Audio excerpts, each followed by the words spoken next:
Hello people, welcome back to the podcast. I'm going to do this intro in one take because I'll be honest with you, I can never remember what the podcast was about. I remember this one because it was about Jen who had got a gastric sleeve. Jen. Her name's Jen, I think. Sleeve It With Jen is her Instagram name, so it's definitely Jen. Yeah, so it just goes to prove my point that I can't really remember what the podcasts are about. Now, if you're interested in coaching and taking on people again, all you have to do is apply via the application in the description or the show notes, or you'd probably be better off DMing me on Instagram the words more info. That's pretty much all I have to say. I'm taking on clients again. Enjoy the podcast about something to do with gastric sleeves, and I'll let you go there. See ya. Job interviews are the most stressful thing in the world, I think. I can't sell. I can do a job, and I could do a job with my eyes tight, closed and my hands tied behind my back. But selling yourself is just not. It's not funny. I think I'm confident as fuck until someone tells me stand up in front of 30 people and go, that. So tell me one fact about yourself, and I was like, I don't have any. There's nothing I can tell you about like myself. If you weren't prompted, you'd probably have a lot of them, but nah. It fucking really stresses me out. Right, I wrote like loads of notes, right? So I'm probably going to go for everything in like chronological order. Is that like a nervous slip fucking deep breath? Because like I said, I don't have any agenda with gastric sleeves. I just want to hear people's stories, and if anyone wants to make a decision, just don't message me about it. I had like 3 people message me from the last one saying, yeah, you need to put pressure on the NHS, and I was like, not my job. Do you know what I mean? Not my job at all. The NHS have their own processes and procedures, and there's a reason why they work the way they do. And I think anyone that works for the NHS, like, it'd be pretty difficult for them to do anything anyway. Aye. Like, it's not their fault. Do you know what I mean? I commend anyone that works for the NHS. They're just working in a broken system. Exactly. Right. So I've just found out that you got that gastric sleeve recently. I thought it was like a year ago. When did you like first start struggling with like your weight in general? And if any of these questions are too thingy, you can stop it or whatever. When I was 17, 18, I must have been at my slimmest, like a size 10. Right. But at that size 10, my 17-year-old self thought I was fat then. Okay. And that's before the pressures of social media and everything else came into play. But then as I got to my 20s, 23, I started putting on the weight. Then I had my first kid at 28, and I went away up to 18 stone. Whilst I had them because I developed gestational diabetes and also polycystic ovaries. They told me I had that after I had Owen, and then I really, really struggled for then on to lose the weight. Well, I didn't drive at the time. I've only been driving for about 5 years, but I walked everywhere. I only passed my test last year. I walked absolutely everywhere, no matter where I was going. If it needed a bus, then it needed a bus, but I walked everywhere. So I wasn't inactive. There was no reason why I shouldn't have been shedding the pounds, because I wasn't actually eating. I was maybe eating at the wrong times, but I wasn't eating, sitting on my backside all day and eating hundreds of shite. Yeah. Like, which is a common misconception when people see somebody bigger. They just think that that's what they want to do. So that's what they're doing. They're not doing anything about it. But I tried Slimming World, Juice Plus, all the fad diets, and my body would only allow me to lose maybe up to a stone and a half, 2 at a push, and then it would just stop, and I would struggle. I was still doing the same things, still trying harder, knocking my pan in. And as I'm trying harder to shift those pounds, it's getting harder and harder mentally. Yeah. Because it's soul destroying that you're putting that effort in and nothing's happening. Yeah.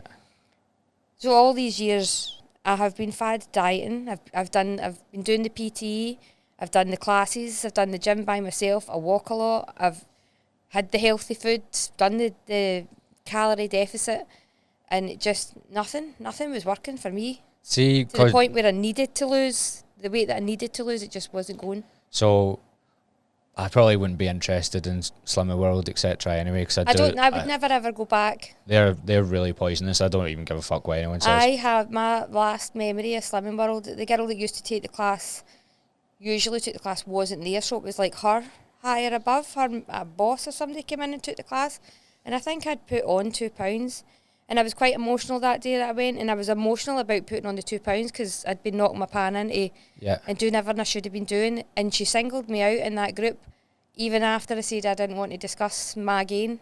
It's She because they don't singled have me out in that group of people, knowing that I was emotional, knowing that I didn't want to talk about my gain. And I felt so embarrassed. I wanted the floor to open up and swallow me because I ended up getting so emotional just sitting there over £2. And it seems really, really daft to people who don't struggle with their weight, but it's a massive deal. It's a complete mindfuck. Yeah, you do get good at talking people around that, but people who work for Slimming World don't have a clue how to deal with that. No. But like I've loads of clients that are scared of the scale, but I find people's relationship with exercise, the scale, just themselves, they all go hand in hand, if you know what I mean. Yeah. Even tracking food and stuff like that. So if you've got a bad relationship with just yourself or like weight loss in general, it comes out in one of those 4 things. So like you work on, they all get better in tandem, if you know what I mean.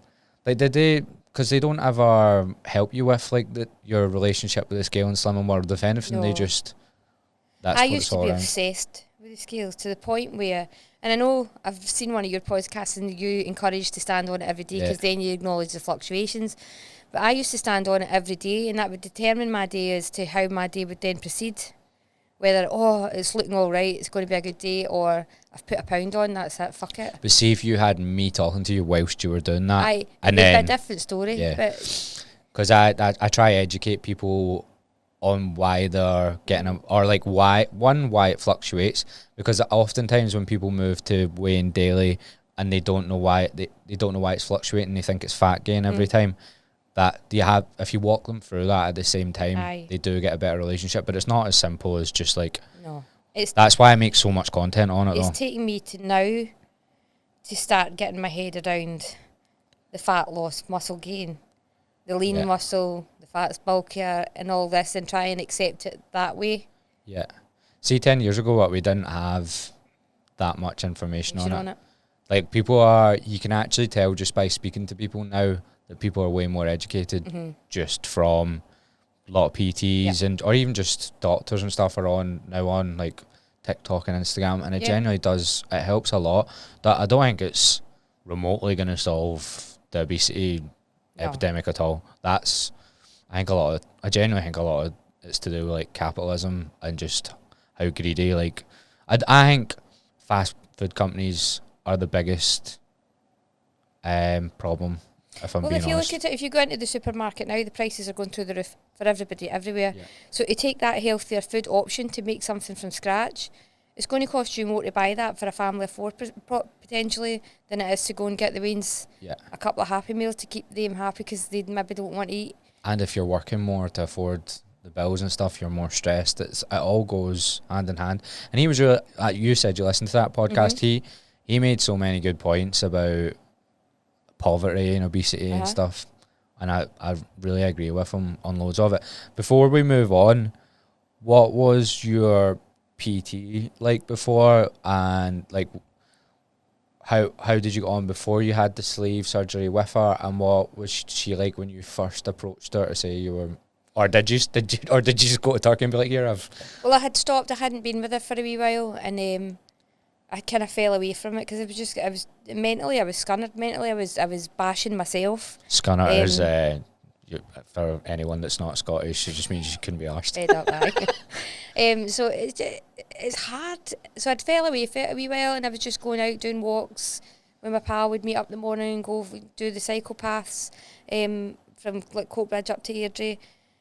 And it's a good 7-8 miles walk every morning, and then I made my decision and I went away and I come back and I wasn't allowed to exercise. It was like maybe walking for 30 days, then I could maybe go for a swim, and then it came the point where I was allowed to get back in the gym and exercise. So I contacted her again. I says, when I'm allowed to get back in the gym, have you got space for me? And she took me back on board, and I told her, obviously I need to disclose in case anything happens, in case I lift something or she gets me to lift something and my stomach hasn't healed, I need to tell her that I've had that operation. Just for her own insurance, I would imagine. But so she was brilliant. Yeah. Brilliant, and she's dead encouraging, and she's always reminded me about the points of my weight might not have moved in the last 7 weeks, which is a complete mind fuck. Excuse my language, but you can absolutely, I swear all the time. It's called really, chat really shit, get terrible. cancelled. Like the first couple of weeks you can deal with, you say, but you're gaining muscle mass, blah, blah, blah.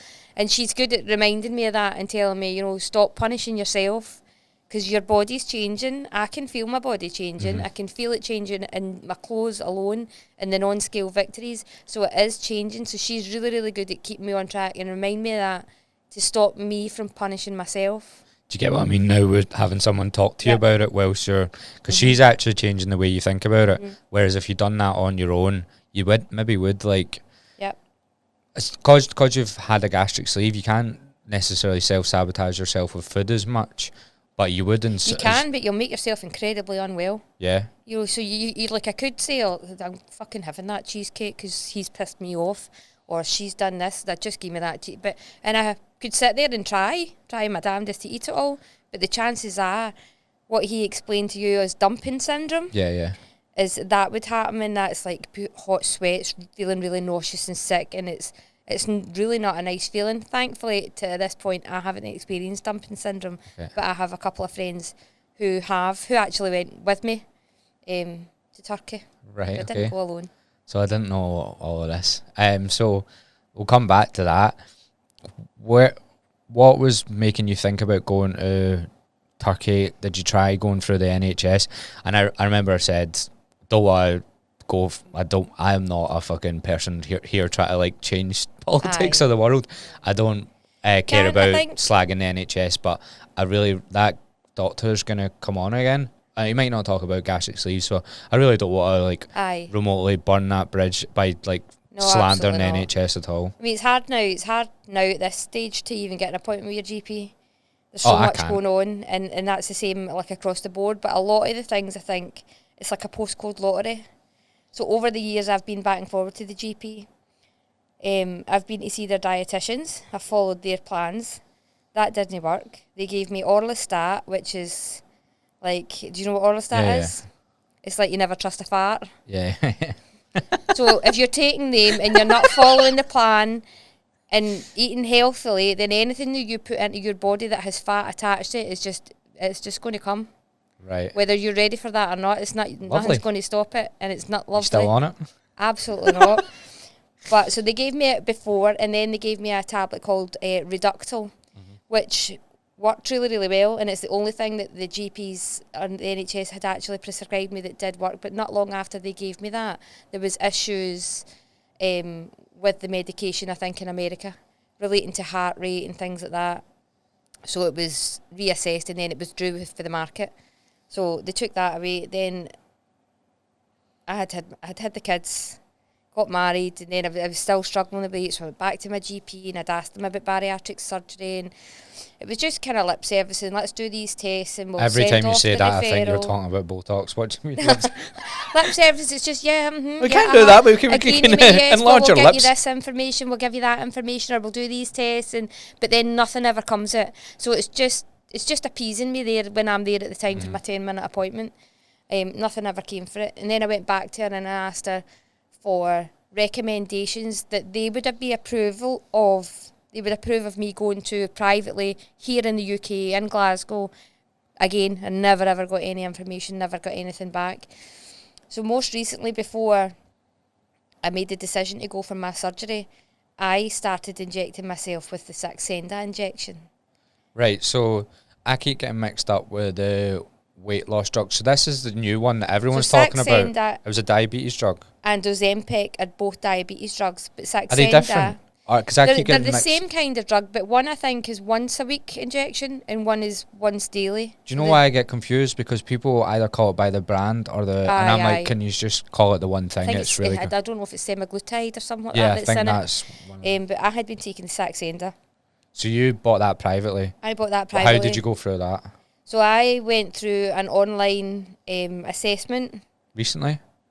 No. Before I went for my surgery. So maybe this time last year I was taking it. Because you couldn't, but you couldn't do this like 2 or 3 years ago, could you? No, you couldn't. Because it's only actually just been approved in certain areas of Scotland to be used against, obesity, to try and tackle the obesity crisis. Like your doctor was saying, that they're going to be trialling it in Aberdeen.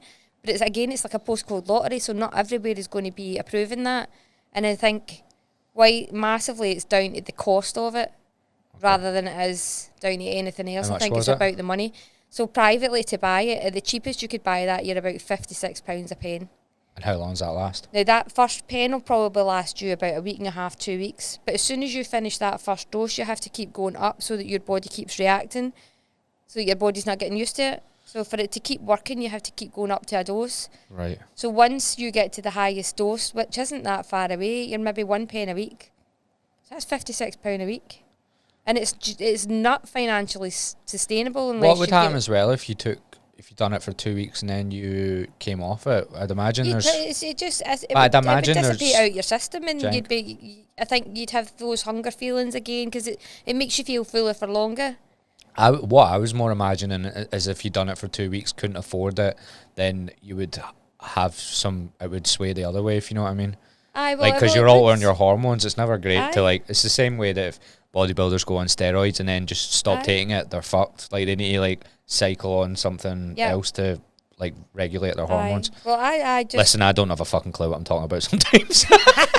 I just stopped taking it, but it's just it did work to a certain extent. But I don't think. I mean, there's various different accounts on TikTok that you can see with them, and they proclaim to have lost 6 and 7 stone just by this one drug, but they're getting it prescribed for them through their GPs down south.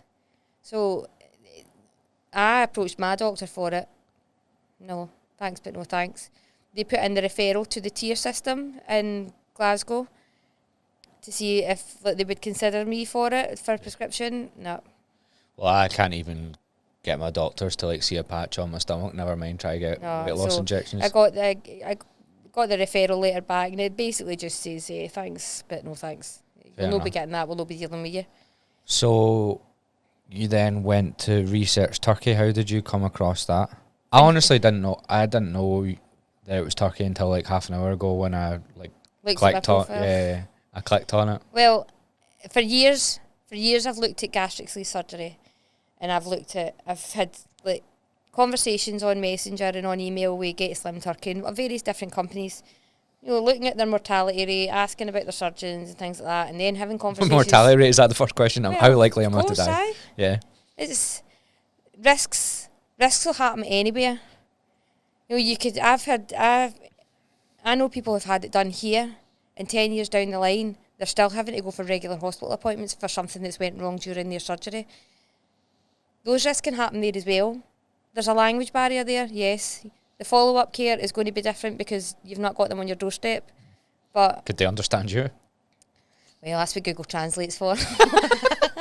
But to be fair, our surgeon was really, really good. Because we don't really speak English. No, it's our own kind of English, isn't it? But they were brilliant. Can't fault them at all. They were really, really good. And anything that they didn't understand, they had good Google Translate just to try and be clear and make sure that they were getting the gist of what you were saying and understanding what you were saying. Because if you're talking to them about if you're in pain or anything else, they need to know. Yeah. You're in their care. So what made you make the decision for Turkey then? Every time I've thought about it, every time I've researched it, I spoke to my husband about it, and it's he never really says anything. He just listens to me, and he listens to what I've got to say, and then I think it's a lot of money, and then we don't do it. Something else comes up, and I'm all in for everybody else and commitment for everybody else, but I've never been one to turn that onto myself. So I was going home from the school run one morning. I was talking to a friend, and she says, "Did so and so tell you my news?" And I was like, "No, what?" She says, "I've booked my surgery." She says, "I'm not even going to lie to you." So I'm fucking jealous. I'm jealous. I think, so this is one of your friends? Aye, one of the mums I knew for the school. And I says, "I don't know why can't I do that for myself?" And she's telling me when she's going, and I'm thinking the clogs are already starting to go in my head. So I walked home and I said to Brendan, "She's going for a surgery. She booked her surgery," and we're talking about it. And he says to me, "Listen, Jennifer," and it's the first time he's ever acknowledged what I wanted to do and why I wanted to do it. And he says to me, "See if this is something that you really want to do it." Within a day, I had ordered my new passport and taking the chance that the passport delays weren't going to hinder anything, and it was going to arrive in time for me leaving, because I had went on and spoke to the representative and booked my surgery date for the same time as my friend was going, so that, because somebody was supposed to be going with her. So this is the one that told you she was going, you booked it with her? So her friend was going, but for some circumstances that she was facing, she had to pull out and put hers back a wee bit. So I said, if you're still happy to go on that day, I'll come with you. Right. I says, I'm going to go and do it. Why can't I do it for myself? So, because at that point, my mental health, like, you'd have been scraping the bottom of the barrel. I was such a recluse. I wouldn't even go for a night in with my pals, like, even in my jammies. It's still... Yeah, tell me more about that, because that's more what I'm interested in. Like the mental health side of things. Because I went there for therapy this year. Mm-hmm. What were you struggling with most? Everything, and food was a crutch for me. Food was how I got through all my most stressful times. My oldest kid is 15, and he was diagnosed with autism right at an early age, and it was only young. It was our first child, so we had nothing to compare him to. And my dad phoned me one night, and he says to me, after he'd been down, and he says, do you think maybe Owen's maybe got some signs of autism? And I was absolutely crushed. I was horrified. I was angry. Like, how dare you? Because my nephew was born 9 weeks before. So then I started to compare, and everything was just, it was just thrown into this big whirlwind of having to cope with different situations. Whole, bang, there's... Aye, so, and then, it's... Like, the autism didn't make me go and eat and things like that, but all the emotional things that come with it, and it's not just dealing with the autism. The autism has an effect on your relationship, because you're not always going to be, even in the most ideal world, you're not going to be singing for the same hymn sheet all the time. You're not going to have the same opinions on how to deal with one situation to another. So we had to go through a whole massive learning curve and process, and how to learn. It's like an upheaval of how you thought your life was going to go. It was as if somebody just went at a board game, the life, and it's just... Fix that. Aye. You can't fix it. Yeah. You live with it, and you learn to make the world a better place around him, so that he's comfortable in his world and not other people having to feel comfortable around him. Your weight changed much throughout that? Yes. Yeah. Mm-hmm. My weight went up as I was pregnant with Owen. It went up to 18 stone 9. And I struggled to lose it after that. And then when everything else started kicking off, it was just adding on. It was just, everything was just piling on. Yeah. And then we had the transitions to school, which weren't working out because they weren't equipped. Mainstream school weren't equipped. He didn't have the diagnosis. And then we thankfully got his diagnosis. So his second year of primary school, he went to a different school, which were more than equipped for him, and it was the best thing that happened to him. But that helped your stress levels? It did. I had Gracie, my daughter, she was just born when he started school, and quite literally I had to go and sit in the conference room outside his classroom every single day, like maybe an hour and a half after I'd put him into school, and I had to go and sit in that conference room with a baby. Jesus Christ. Just waiting for them to say, nah, we can't cope with this, you'll need to take him home. Yeah, brutal. So let's still go through what happened when you went to Turkey then. So you went with your friend. Mm-hmm. How did you decide which company to go for? Because everybody's heard horror stories as well. There's so a lot, I'd there's imagine a lot be of scared companies of that that. I've never heard of, like clinics that on the facade of these clinics, they're big fancy places, and they look like you're going into the Versace hotel and big fancy rooms and things like that. But my friend, she had already done all her research, so I went on and I had a look for myself. They've got a wee influencer prancing about and all that in them, don't they? And the place we went with, I don't know if I'm allowed to mention them, am I? I don't really care what you mention. It's fine. Well, no one's going to sue me, I don't think. They might sue you if you're up for it. Well, I'm not going to slander them, so... Yeah, fair. We went with Equal International Hospital, which is a working hospital. It's like the Monklands. Right. So it's nothing fancy about it. There's nothing dressed up about it. Is that what they describe themselves as Turkish Monklands? Well, I don't know. Maybe they might do now. You never know. But, well, maybe that's not a great thing. But they were brilliant, and I cannot fault the care enough. But she had already done her research. So when she had done that, I went on and I had a look for myself. I had a look at the surgeons. And you know, they're really quite highly respected and educated in their field. Like, in one of the our surgeon was actually, he's a professor in the field. Can't even speak now. Professor. Aye, he's a professor in the field and actually teaches the surgery as well. Right. But he's really, really fluent in English. And one of the ladies that I was with, she has fibromyalgia, diabetes, amongst other health conditions. Was on 22 tablets a day. Right. And the day we left the hospital, they reduced those tablets to 2 tablets. And see, since we've come home since October, she's not had to take any of those medications at all. And whilst all her liver functions were all coming back as clear and normal when he was in for the surgery, her liver shape had all changed. Liver or kidney? I don't know. One of the two. Had all changed. I'm sure it was her liver. I've no because idea. of the visceral fat that had been building up around about it. So it had actually changed its shape. And he came into the room and he said, "Jennifer, your surgery was uneventful." And I was like, "Gee, thanks." And he turned around and he says, I'll not say her name. He says, "This is the best decision that you could ever have made for your life. It's the best tool you could have given yourself. So please take it, follow the programme and do what's right for your body. Your liver, had it gone on for another 6 or 7 months, you know, it could quite easily have started to deteriorate, and then she would have been on dialysis or whatever comes after that. I don't know." But he had really emphasis on the fact that the liver shape had all started to change, and this was the best thing that he ever done. What was the actual surgery itself like? Don't go into detail, I'm really squeamish. Just, you can tell me about, like, maybe don't just leave out If anybody needly wants stuff. to see the part of my stomach that was removed, it's on my Instagram. Absolutely, take that down. I'm the worst, actually. I hadn't had a needle at, like... Well, you can take a USB stick with you, depending I mean, on mate, your surgeon. you're not even talking about it, man, and I can't Depending listen. on your surgeon. One of the girls that actually, because there was a load of girls flying out from Glasgow on the same date, so we set up a WhatsApp group so we all had that kind of combined support. Was there loads of people that you could clearly see they've had a hair transplant as well? Others of them when we were coming home, and see the amount of nose jobs. Really? Just wandering about outside the street, outside the hospital. Fucking hell, that's And mad. folk, do you know, it's bizarre, folk walking about with their drains in their bag that have just had mummy makeovers. And What's a mummy massive. makeover?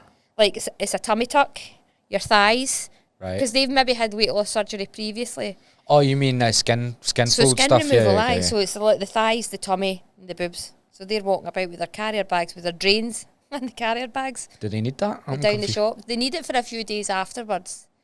I'm on the so confused sleeve. with it. Like, what do you mean the drain? Right. So they've got drains attached to them to drain the excess fluid and blood inside them. But the bags are, you know, in our hospitals, you'll have a bag stuck to the side of your bed. This is the worst chat possible for me. I'm honestly But can't they're even. in a carrier bag and they're away to the shops with their carrier bags and their drains. Jesus. Where were we go? Yeah, so the actual surgery. So when you get to Turkey, what happens? You stay in the wee influencer hotel and that? Nah. Not this one, you don't. There's no sugarcoating it. You're there for an operation. Yeah. So when we got there, if you haven't paid your balance, that's the first thing you've got to do. So you pay your balance, you sign all your paperwork, and then you're off straight for tests. So we got there quite late at night, and we were going to have to fast, or we were Right. having to fast before our tests. So like, our flight wasn't delayed, but we were a wee bit longer in the airport, so nobody really had any to eat anyway. Yeah. We arrived there, we signed our paperwork, and we all went for our tests. So we had an ECG, various other tests, I don't know, heart tests, I can't even remember now, there was that many of them. What did they tell you what they're checking for? So they're checking your heart, they're checking your bloods, just to make sure that there's no underlying things that are going to come and surprise them. And then the following morning, you get woke up at like 5:30, and you go down for an endoscopy. So they put you under sedation over there for an endoscopy. That was their experience. You're just like high as fuck. High as fuck. But they do this thing called sleeve mates. So they have a group of people and they go and get their sleeve done, and then after they leave the hospital, they go to some of the sightseeing places in Turkey, and then they take them to the markets Right. and things like that. And there's a whole group of them, but there was a whole group of Irish. They do that in Monklands, I know. Never heard of Show it. you're in Wishaw. Take a fin grotto. So a wee Hail Mary whilst you're there. So they do all that. So there was a whole load of Irish folk down waiting to get their endoscopy done, and when they were coming out, they were as high as a kite, trying to get the doctor's number, pinching his bum the lot, because they were just away with the fairies. But that was an experience in itself. But it was done and dusted in no time. Like, you wouldn't even have known it was there. You get a wee bit of a dry throat later on in the afternoon. But other than that, it was fine. And that's the Saturday morning. And then it was just a waiting game. They came back, all the tests were fine, then you were good to go for surgery. So how many days are you there before you do the surgery? I had my surgery on the Saturday evening. Like 2 days though? They came and got me at 5:15 at night, and I was back in my room, I think, for about 11 o'clock at night. And how were you feeling throughout all that? Like, nervous or...? A bit nervous. I don't think I gave myself enough time to think about it. Because you said you done 6 weeks. Aye. And then you just went. Right. So I'd made my decision, booked it, and got my passport, and then it was time to go. Like, I was getting myself organised for going, and I went. So I was kind of nervous, and I was thinking, what am I doing here? And then when I came round from my surgery, I was really thinking, really questioning my life choices, thinking, what the fuck have I just done to myself? Because there's gas pain, because when they take away 80% of your stomach. So then they have to inflate the part they've taken away, and they have to inflate the stomach that's left there to make sure that there's no air holes, leaks or anything like that. So they're inflating it with gas. So you're then get that really gas pain that you need to either walk off, or you can't really drink anything at the minute. So like, it was really, really tough. I had really bad gas pain. But the other lady I was with, like, she had none. Mm-hmm. Nothing. She sailed through it. She's 66. I'm really? like, oh my God, I can't stomach this up and down all night with this gas pain. She was 66? 66. That's mad. See, what the problem with her liver, was that to do with the build-up of visceral fat, or was it... Right, okay. It started to actually change the shape of it. Right. Which is what he was saying. So he's saying, you know, you need to take this tool and you need to use it properly. So, after you've seen the markets and all that, is that straight after? Well, we never done that because we didn't do the sleeve mates thing. Why not? That sounds like the best bit. So we just went ourselves. We set up our own WhatsApp group and we went together, right. And then so we all arrived. Well, there was 8 of us in total by the time everybody who was leaving from Glasgow. We'd set up a WhatsApp group with everybody. How did you find out who they were? They have a Facebook support group page, so it was like folk will say anybody flying for here on this date, and they want to, if they're already a group set up, then they'll add them into it, and then there's a support net there for them, because a lot of people actually go themselves, mm-hmm. Which is seriously more of an embarrassment thing as well, probably. Aye. Because there's folk that we went with who haven't told us all that they've done it. That they've done it. I'm watching all, like, I'll wear my heart on my sleeve. If somebody says to me, oh, you've done really well, you're looking brilliant, what you've done, I don't know if it's a Scottish thing, but it's like when somebody says, oh, your dress is lovely, you go, I got it for £5 out the pound shop or out the charity shop. You can't just say, oh, thanks. I'm the same. As soon as I start, people are like embarrassed about therapy, and I'm like, I just went and I was talking about my mum. I just tell everyone everything. Well, maybe it's a Glaswegian thing. We're just fucking... If somebody says to me, I'll say, well, I didn't do it alone, but, you know, I still put the work in. Yeah. The surgery doesn't take away the head hunger. It doesn't fix my relationship with food. It doesn't get my arse out of the bed and go to the gym or go for a walk. It doesn't do all the physical things that needs to be done after you have that surgery. Mm-hmm. The surgery doesn't do that for you. You need to then be in a mental mindset that you can do that, which is a struggle. Like the first few weeks afterwards, I mean, I'm not going to lie, I found myself crying and going to my bed early, and because the head hunger. Yeah, talk to me about that. So with that one with the doctor, mm-hmm. Ewan, so I'm asking him questions, and he can answer me, but he can only tell me what he's heard patients say. So he was like explaining head hunger and all that, but like it's hard for him to explain something that he's probably never been through. So tell me, because like I'd imagine... Because even like last week, right, I had somebody really piss me off, and I went and bought just like a Halo Top ice cream. Do you know what I mean? And like, you weren't hungry for it. No, I wasn't hungry for it. Anyway. What? But you bought it anyway. Aye, because I was angry. So when you have a gastric sleeve, you now don't really have that option. So what? Like, how do you deal with those emotions? It's difficult. You're then struggling with your own mental health because your head's telling you, fuck it, just have it. Fucking have that cheesecake. See that shite in the drawer? Just fucking have it. Yeah. And it's you're not hungry. You're really not hungry. When I got home, it was fine for the first 2 weeks, which was just fluids, which I thought was going to be really tough. At the start, can't you? No, so it's fluids only. So they give you, before you leave the hospital, they come round and they give you all the medication that you need.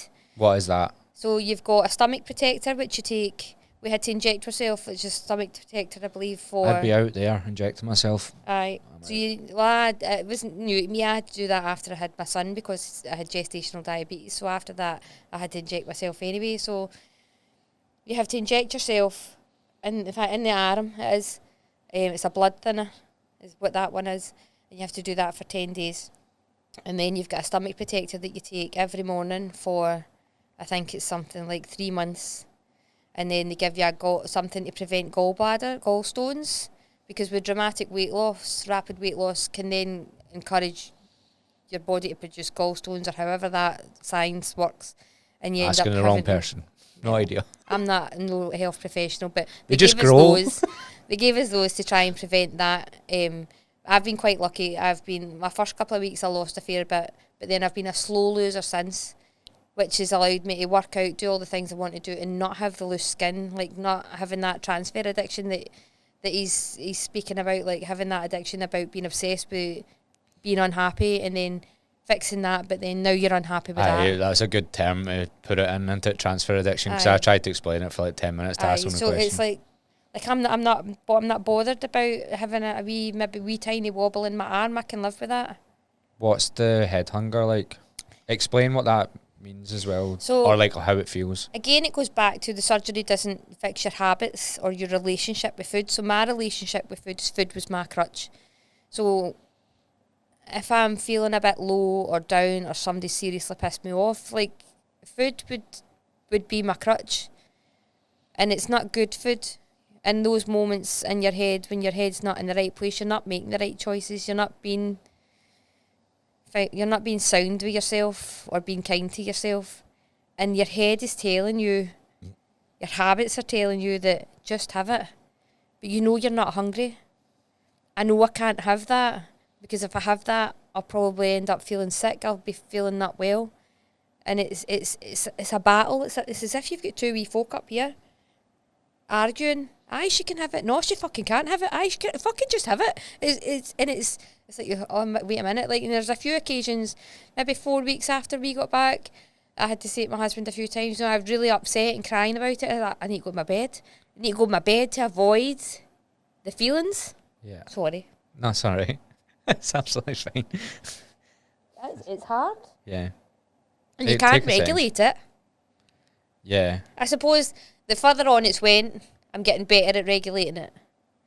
But it's still hard. Like, even like nearly a year down, it's the mental side of things that people, I don't think, actually give enough research to or credit to. They think there is a minority that think it's going to be a quick fix, and that's all they need to do is go and get that surgery, and fuck it, they can carry on as normal. Yeah. The thing that why I didn't want to be like pro or like positive or negative about it is because I think you'll find people will make that wrong decision if it's wrong for them anyway. Do you know what I mean? The people that are going to do it and not bother to like take whatever the vitamins and do the stuff after, there's nothing really you can do to stop them. See these people that are considering it, I think really deep down, if they search inside their own head and heart, they'll know. Yeah, like sit on it. Like you sat on it for a while. I've sat on it maybe for about 6 years. Yeah, that's what I wouldn't give anyone advice on it at all, but for me, if I was making a decision like that, it would be like, sit on it. It's the most selfish decision that I have ever and probably will ever make for me. Yeah. But in making that decision, it's made everything, so it had a knock-on effect of everything else round about me. I used to think that I wore my mask really, really well. Like, nobody would be able to see if I was having a shit day. Because I get up and I got on with things, but it's only now that things are getting better and my mental health is in such a better place. It was worth every brown penny spent on it, but for that alone.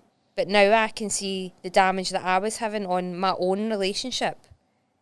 Now when I look back on it, because things are so much better now because my head's a lot happier now. And it's difficult to acknowledge that I was part of that problem. Aye, because if you're going through a tough time, all you know is that you're going through a tough time. You can't really look past that, can you? You can't like look past on like how that affects anyone else. I used to think that, oh no, I'm not bothered. Yeah. And just crack on. So with you've never found, because you know that you're gonna have like dumping syndrome or anything, you've never like been able to eat those foods that you would usually turn to. I can now, like, so. But have you ever had a moment where you like go fuck it and you do eat whatever it is? I had what did I have? I fancied a bit of cheesecake. So normally in past times I would have went and bought a cheesecake. Partially a wee bit of vanilla cheesecake, I like it. So, but now I would go and buy like the wee single portions that you get, and Brendan will have one and I'll have one, and that's enough. Sometimes I'll not even finish that wee triangle. We had this wedding yesterday, and whilst the food was absolutely delicious, like I ate a little bit from each serving, but like I was quite lucky. I was sitting at a table that we have the family foodies at, and they love their food, so like my plates were getting passed around the table and somebody else was finishing my meals. Whilst we take this little tiny 15-second break, you could do me a massive favour and rate the podcast on Spotify. If you're not on Spotify, you could do a wee like on YouTube and a wee subscribe, and share it with your pals on your Instagram stories and tag me. Thank you. Do you know what I really wanted to talk about with the doctor, but obviously he can't really comment on things and he didn't really know himself, because I would just imagine that them, especially from where we're from, you would get a lot of kickback from people, even, or like people talk, they might not do it to your face, but see when I came back and started PTing, so I wasn't that built, but I came from being overweight, so I was overweight all my childhood, and then when I lost weight and started the gym, I didn't really look like I went to the gym, but I wanted to help people lose weight, and I had like 3 people saying, oh, someone's put like your post about you starting PTing in your group chat and all that. I was like, and I just came back from Australia and I was like, you know what, I don't give a fuck anymore, like actual fuck them. So I'd imagine you would get quite a lot of judgment from people. How did you did you and how did you find it? Yeah. To your face? Aye. Only, but the to my face, like my sister was really concerned, so like I was crazy and I was off my head, what was I thinking about? But that comes, whilst it's like, you've got your opinion, but it comes from a place of concern and love because she's my sister.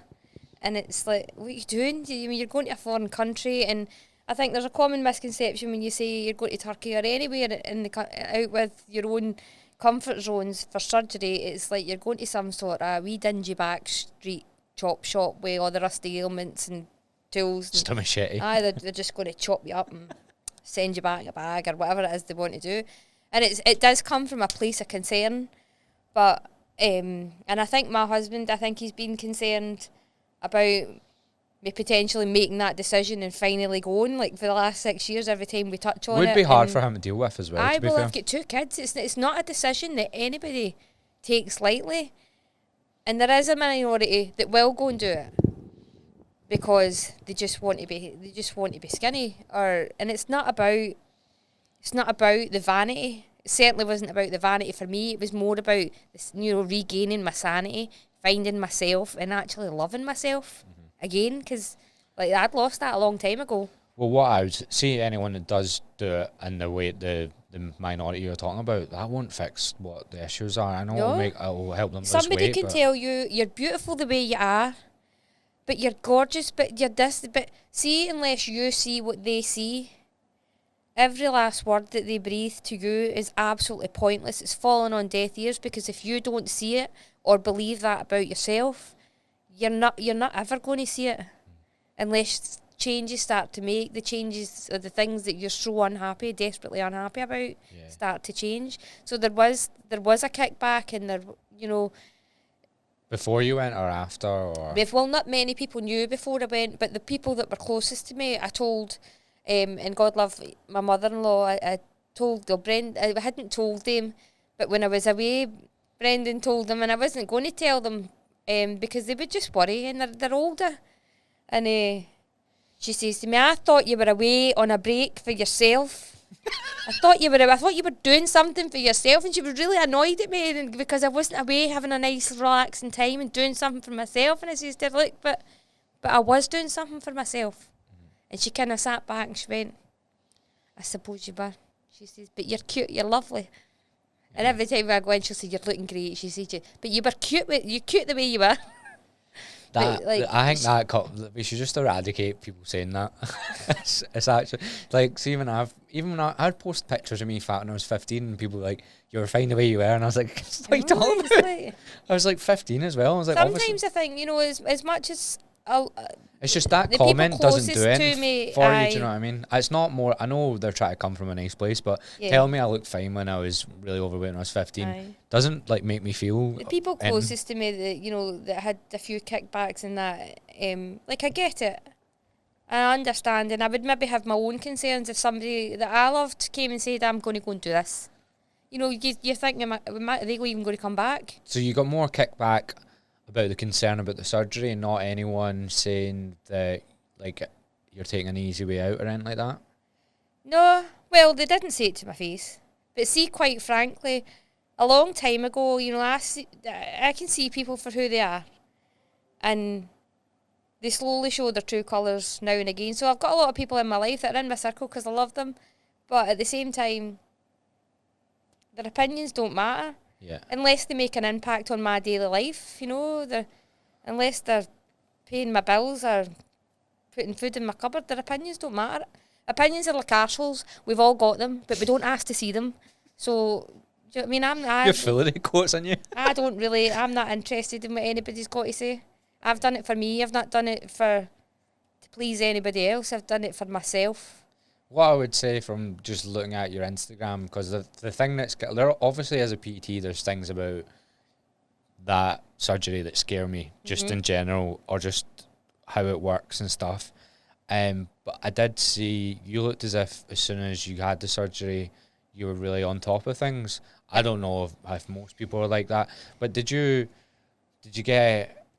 was there a sudden change in you mentally after it? I think so. I think it was more... Or were you scared as well, like if you didn't do things? No, I think it was more of relief. And it felt like the weight had actually been lifted off my shoulders rather than falling off me in the way it should be. It just felt like relief that I'd finally done something. I'd given myself the tool to potentially succeed. But now it was up to me whether I did succeed. We've been given a plan. Yeah, what's the plan? So your plan, like the first 2 weeks is just fluids only, and then your second 2 weeks is pureed food. So there's certain foods that they tell you to avoid. I can't even remember what's on the list, but there's certain foods that will cause like gassiness in your stomach and things like that, and any irritation in the tummy. They tell you to avoid it. So you can have like clear broth. Like when I came home, I made big pots of like homemade chicken soup and things like that. But I took the broth out for myself and froze it, so that I was having homemade soup and I was having the goodness for the soup and all the veg that was in it. But I wasn't just sticking to protein shakes or protein water. So I was prepared before I went. I had loads of protein water prepared for when I come back. You mean like the clear whey stuff? The clear whey, aye. Like I get the majority of my protein through fluid. Because I can't eat an awful lot. So the majority of my protein comes from fluid. It's just sticking to the plans. The amount of people that come into these support groups and things and say, oh, I'm 12 days post-op, when can I have a drink? 3 weeks post-op, I had a egg McMuffin this morning.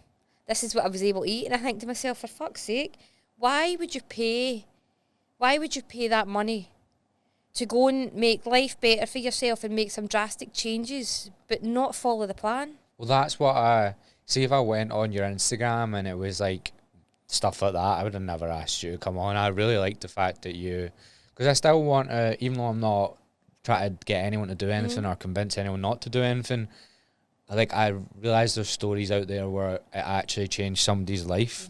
Do you know what I mean? I wanted to get someone's experience where it's actually been like a raw experience, and because there's inspiration to take from it as well. Even if someone didn't want to get surgery, the fact that you're it's made your life better, and you have actually stuck to things. Aye. That's what I mean, liked. I'm no angel. I've not stuck to things religiously. Is, you though. have a wee deviation here and there, but I think one thing I have learned, that if I have a notion or a craving for something, then I have to satisfy that, shut it down and move on. Because if I don't, it's just going to keep building, and then comes that I'm going to binge on that. As soon as something emotional comes in to kick the feet for under you, then I'm going to binge on that thing I've had a notion for. So at the minute, my process for that is, if I have a notion for something, I'll have a wee bit, shut it down and move on. I try to explain this to clients quite a lot about cravings, because I try to get them to go, you've got cravings and you've got habits. So a habit is when you don't actually want something, it's just like a habit. Yeah. But see, if you're actually thinking about something for ages, and if you're dieting, the longer you diet, the more you'll probably sort of get cravings, because you're on less calories. But if you've got an actual craving, I'm like, have it, because like if it's a dairy milk or whatever, mine's always ice cream. Like you will be satisfied when you have it, but it's the habits that you need to watch, because you know when it's like, oh, you're just reaching for that because it's easy. And I went through a stage about 2 weeks ago, and my weight's it stayed the same up until last week, and then it shifted a couple of pounds. But my inches and everything are coming in, so I can feel the difference in my clothes because I'm still working out, walking and things like that. But the scales aren't moving, and that's been really, really frustrating. So I ended up, after about 6 weeks ago, and there was a week where I was slipping into those bad habits. But it was important that I had to acknowledge the fact that I was slipping into those bad habits.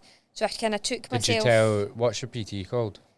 Caroline. Did she walk you through some of this as well then? Aye, so like I'll chat to her, and she talks sense, if you know what I mean, and obviously she knows the science behind the muscle mass and all the rest of it, and she can make sense of it for me and make me feel a little bit less shit about myself. Like, we do check-ins every Sunday, so when she checks in on your mood, she checks in on what's well for you, what's not went well for you this week, what your weight is, and she'll check it all out before you go in for your session. So every Sunday we all do a check-in. If we don't do the check-in, we get 30 burpees. And I don't like burpees. So, but she's great at kind of knocking me off that self-destruction path. That's what our job is. And it's so I went through a week there where I was just starting to fall back into the bad habits. So I kind of went back to basics a wee bit, kind of rewound it back, and went back to mostly like fluids for one day, then maybe soft foods, and trying to get myself back into the habits of doing what I should be doing. So it's just difficult. A calorie count, I track my calories, but my calories are always, they're not high. Not high by any means. I maybe end up about 1,100 calories in a day, but I burn 3,000 odd calories. So I'm still in the deficit. So the fact that my weight wasn't moving, it was driving me absolutely insane.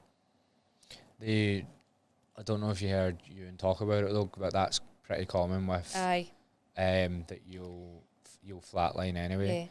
Yeah. The support groups for that are quite handy, because people will come on and say, listen, I never moved for 3 and 4 months. Yeah. My weight never moved, and then all of a sudden it just started again. And they're maybe 2, 3, 4 years down the line.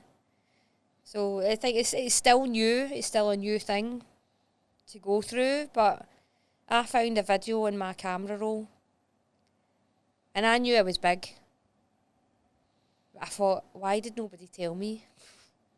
Why did nobody tell me I was that big? Like, even my legs, my knees, my upper thighs, it wasn't just all round the middle where I thought it was, and my face just looked like it was eating itself. I thought, why did nobody say to me, Jennifer? Do you think that would have helped you though? Shape? Well, probably. Because sometimes from certain people it would have helped, because there's only certain people that can say to me, like there's 2 of my friends. Because my dad used to let me know that I was overweight my full childhood, and that never helped me at all. Well, it made me, if anything, I used to turn to food. When I was younger, no, not younger, I was a teenager, and I wasn't as big as I wasn't anywhere near as big as I had got, and we were sitting on the couch, and somebody put their hand on my leg and said, Jesus, Jen, you're getting big. And do you know, that stuck with me, and that's a good few years ago now. Like, before I had kids, before I get married, and that's lives there rent free. But so it was a negative. Aye. Do you see what and I mean? Do you see what I mean? No, then I don't think anyone telling you anything would. No, but I think I've got 2 friends, Siobhan and Donna. If you're watching that, they could tell me, and it wouldn't come from a negative place. It wouldn't be a negative thing. It would be, right, we need to do something, and it would be more of a, let's do this, we'll do this, not a you need to do this and you need to do that. You know, it's a more of a supportive and let's do this together. Yeah, so they could have said to me, we need to do something, and it wouldn't have been a negative thing when it comes from certain people. For me though, even as like a coach, the only way I approach those conversations with someone is if they bring it up themselves. Yeah. Do you know what I mean? Like if they went, well, I think as a struggling with coach-client relationship, I think it needs to be. It needs oh, to I come can bring it from up them, if someone's aye. paying me. I wouldn't say here you need it. Do you know what I Aye. mean? But if they're asking your advice to combat something, then it opens the door for you to go in and say, well, we could do this and we could do this and that'll sort this. yeah, because clients they come to you. It's not just always weight loss in the gym. Like they'll be like, I'm struggling with my relationship and stuff like that. That has a knock-on effect. Everything has a knock-on effect. Aye. So like, the thing I look for the most when someone comes on as a client is like what they do for a job, what their hours are like and stuff. Because I'm like, if you don't have the time and your life's that stressful, you need to look at fixing those stresses first. Before I had my surgery, I was a complete insomniac. My husband works a back shift onto a night shift, and I'd be still awake when he comes in for his work in the middle of the night. And then I was getting up 7:30 to do the school runs and do everything else. And that I was surviving on 4 and 5 hours a week. I was snoring, which was affecting the relationship. And this is a bizarre thing. If you speak to your doctor again, ask him what the science is behind it. When we had our surgery, the lady in the bed next to me should have came with a government health warning. And I'm not joking. I think that lassie in the next room's never going to get to sleep at night. See, the night after she had her surgery, she went down for hers before me. And when we came back up, and when I woke up, she was still sound asleep. She slept her way through the recovery. Really? And she'd went for the government health warning to That's still annoying. but see, the following night, it was gone. That would annoy me, just that. It was gone. And when I come home, I never said anything. I never said anything to my husband. And then I says to him about the lassie in the next bed. And he's like, all right. And then 2 weeks later, he says, by the way, it's like, what? He says, you're not snoring either.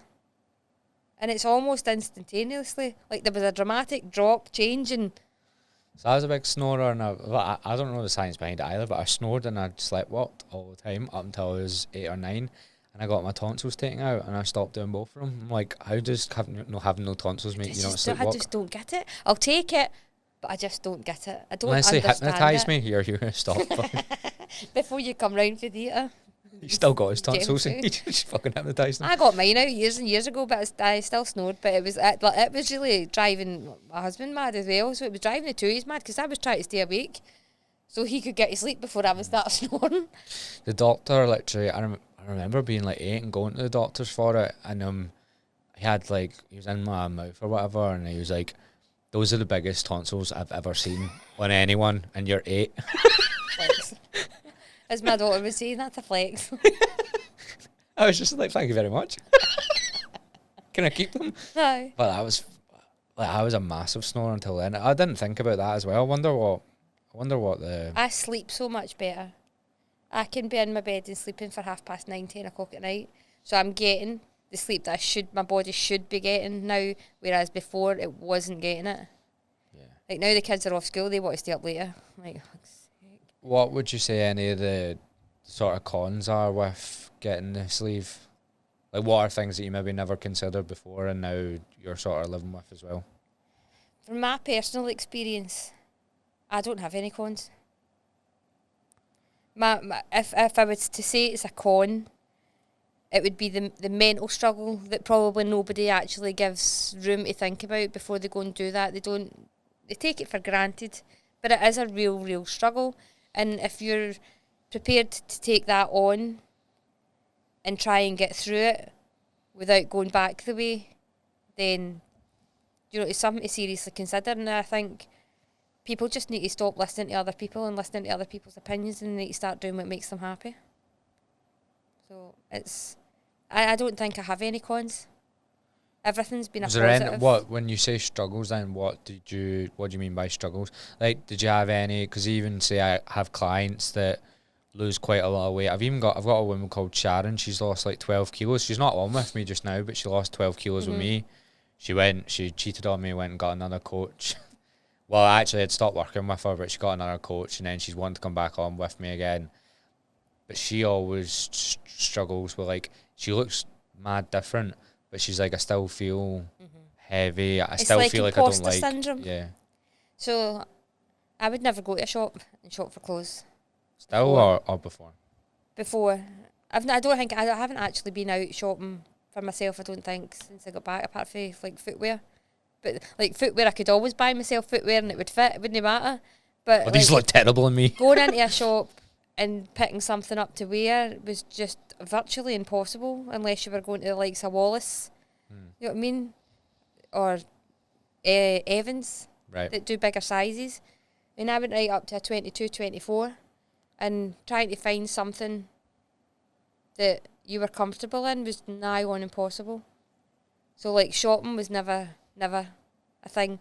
But even when I go to the shop now, I find myself going to the back of the rail, still going to the back of the rail, reaching for those bigger sizes and then having to work my way down rather than saying, no, I am a size 12, 14 now and picking that up first. I'll still pick up the bigger sizes.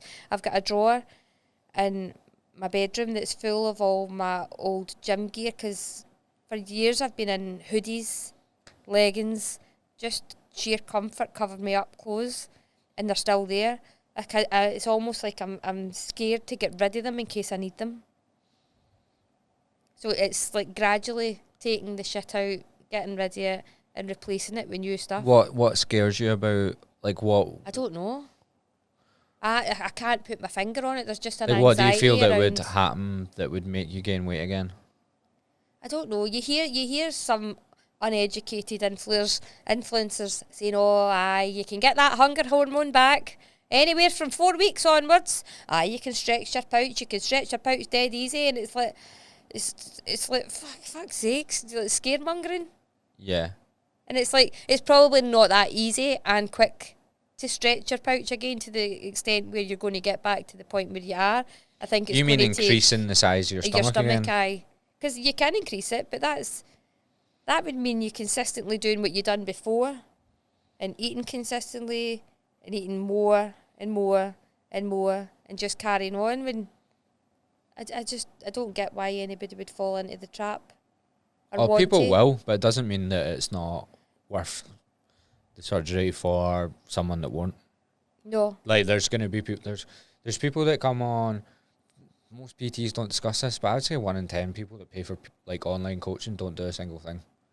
Probably not. So like, there's I was one of those it's in people. every walk of life. There's going to be someone that's never going to do it. Do you know what I mean? And it I doesn't was one of matter those what. people. I was doing my own PT and things like that, but I was following an online PT who is quite brutal. Right. Richie at Team RH. Let's not fucking talk about. I'll cut. But like I never done anything. I'll cut this out. I really fucking Aye, can't I would stand cut that guy. out. Well, No, like, as in I like, followed him and I signed don't up care. to it, but I never done anything. I don't mind you saying about it, but I've watched his videos, man. Nah. The way he speaks is fucking disgusting. Mm-hmm. Like, it doesn't. He just gets views. He's he's a prick. Aye, and he's now taking to TikTok. Is he? Aye. I seen him. He doesn't have a clue what he's talking about either. By So the I way. had signed up to him, but never done anything. So that was one of the things, and it was just a waste Was of it money. cheap though?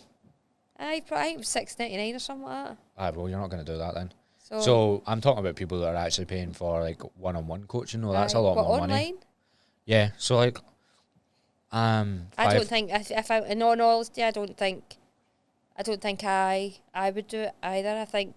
I mean I've got all the gear, no idea. So you I've got genuinely medicine balls, slam balls, and all that in the house, but I've yet to use them in the house. Online coaching, quite a lot of people say this, I get better results with people online than in person because I can actually help them with their food outside. Yeah. Well, you're maybe different because your in-person coach only does one session with you. So if you do free and you've got other clients you do free, you've no time to help them Aye. outside it. So and also on the gym floor, it's just not the right place to talk about your lifestyle and your habits. Do you know what I mean? You're doing the gym session. Yeah. You can't be like, oh, so like, it's just not the right place to have conversations Carly's like quite that. accessible. Like she's got a one-to-one group chat. So if there's anything that you need or want to touch on, with Her her, main reason for being able to do that though is because she's only doing one, which is good. Like it's not well, bad. she's only doing one with me. I Straight can't up. afford to pay her more than once a week. God. So But I found when you had seen people 3 times a week, and also you're like, I see you 3 hours a week. Fuck off. well, she's Moved gave on. me like I've got my plan, and if we See go you more than my fucking. she adjusts it on the phone, and when she adjusts it, I get the adjustment. So I head off when I'm free on the other days, and I go into the gym and crack on. So it's not like I just do one day and I don't do anything else. Yeah. But I would say definitely everyone has that perception though that online coaching, I won't do it or whatever. But if you pay quite a lot of money and you actually, if you're with a good coach as well, a lot of people will just buy the cheapest one. I'm like, that's the fucking problem. It's generic. It's Yeah, not you've tailored to you at all. You've bought the cheapest one, and your coach will be. There's a lot of shit coaches, so you will get a shit coach if you pay cheap. With the group chats, the support groups, like what are some sort of like scary things that you've maybe seen people say, like what you were talking about, like the egg muffin and stuff? I don't know whether it's stupidity or naiveness. Or Because what's like the care you get after? Like what do you so get your follow-ups? aftercare, obviously, it's not well. We were refused. I got my first set of bloods done when I come home. A doctor, she took and tested the bloods that she could. But as a locality, North Lanarkshire are not allowed now to do your bloods if you request your bloods to be done if you've been away and had your surgery. So we were referred to the bariatric aftercare team, which has basically recently come back and saying, well, we'll not be picking you up for your aftercare bloods. But we know that anyway because October we had our surgery. So we would be nearing the end of having our 12 months bloods supposedly done. I've not bothered about it. I've not worried about it because I'm fit and healthy and I feel at the best health I've ever been. So like I'm not that fussed about it. My bloods at first came back fine. I take all the vitamins and all the supplements that I should be taking. So I'm not that arsed about it. So you don't get any follow-up Not from from Turkey? here, no. Not from Oh, Turkey? from Turkey, yep. So it's obviously different because they're not on your doorstep for them. You go and see them, but we have our own designated WhatsApp group that has our surgeon, the dietitian, the cardiologist, and the psychologist all in this group.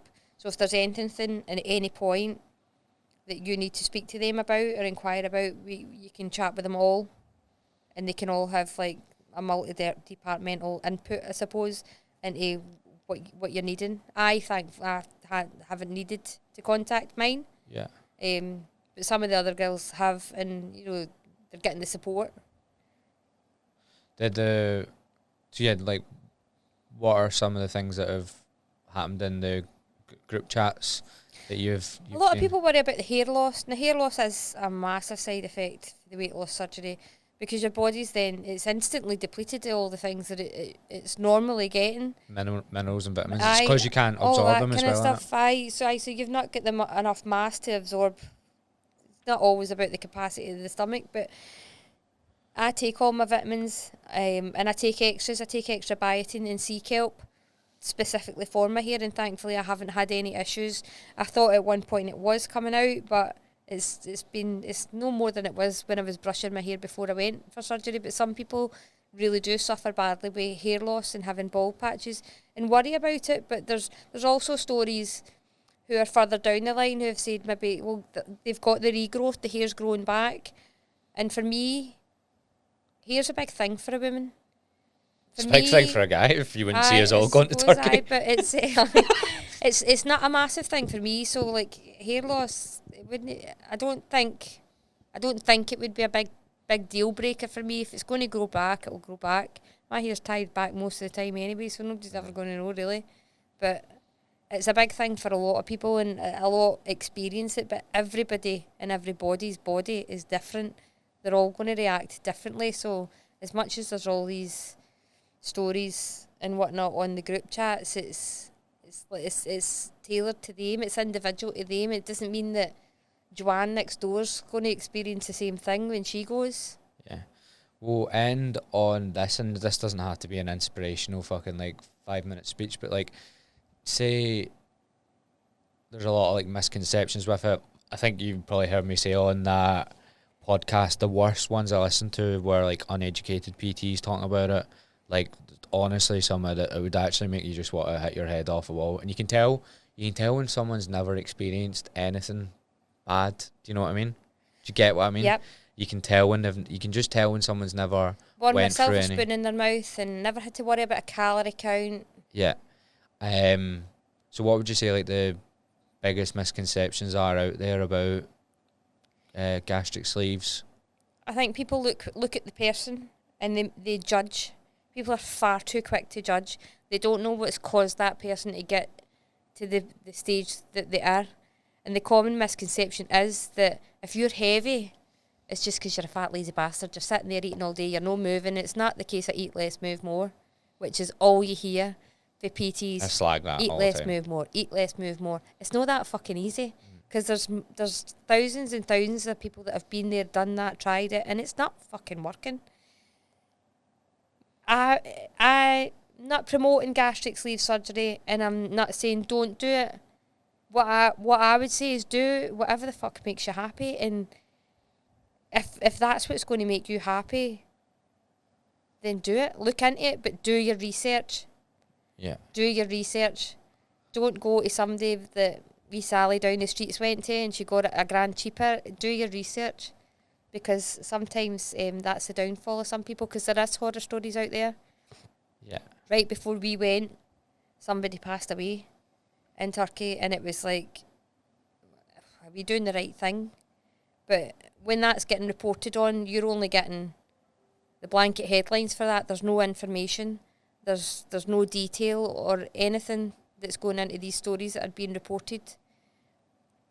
That's probably why your husband never told the in-laws. I don't even think he knew about the story. Listen, when I went to Thailand, my dad was sending me fucking articles of people falling through like supermarket fucking ceilings and dying.